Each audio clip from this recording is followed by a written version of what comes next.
Okay, and now we're continuing to get this car ready to go through an MOT. We've already replaced the right hand lamp, which had the early style 140 fixings. Now we're going to go to the left hand lamp, which has the late type 140 fixings, plastic ones, which are very easy to break.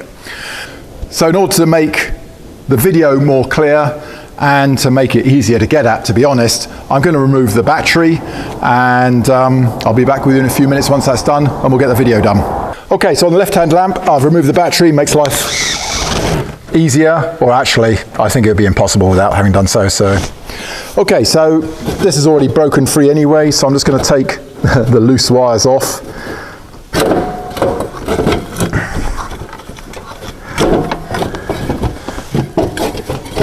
And